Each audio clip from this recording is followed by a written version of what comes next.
நம்ம வீட்டு சமையல்ல நம்ம இன்னைக்கு பார்க்க போகிறது லசுன் பாலக். இதை செய்யும் போது ஒரு பேன் அடுப்பில் வச்சு 2 டேபிள் ஸ்பூன் எண்ணெய் விட்டு 1/2 டீஸ்பூன் ஜீரகம் போட்டு பொரிஞ்சதும் 3 டேபிள் ஸ்பூன் பொடியாக நறுக்கின பூண்டு, 2 பச்சை மிளகாய், 2 பொடியாக நறுக்கின வெங்காயம் போட்டுக்கலாம். வெங்காயம் சீக்கிரம் வதங்குறதுக்காக கொஞ்சமாக உப்பு போட்டு இது நல்லா வதங்குற வரைக்கும் வதக்கிடலாம். அடுத்ததாக 1 டீஸ்பூன் இஞ்சி பூண்டு விழுது சேர்த்து இதோட பச்சை வாசனை போகிற வரைக்கும் வதக்கிடலாம்.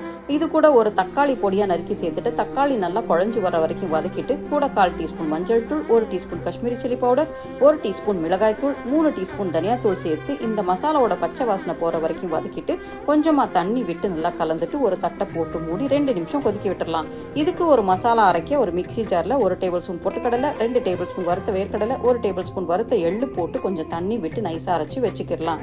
மசாலா லேசா எண்ணெய் பிரிஞ்சு வந்ததும் ஒரு கட்டு பொடியா நறுக்கின பாலக்கீரையை சேர்த்து நல்லா வதக்கிட்டு இது கூட நம்ம அரைச்சு வச்ச மசாலா, 1 டீஸ்பூன் கரம் மசாலா, தேவையான அளவு உப்பு போட்டு நல்லா கலந்துட்டு கூட கொஞ்சம் தண்ணி விட்டு ஒரு தட்டை போட்டு மூடி எண்ணெய் பிரிஞ்சு வர வரைக்கும் கொதிக்க விட்டு இறக்குனா லசுன்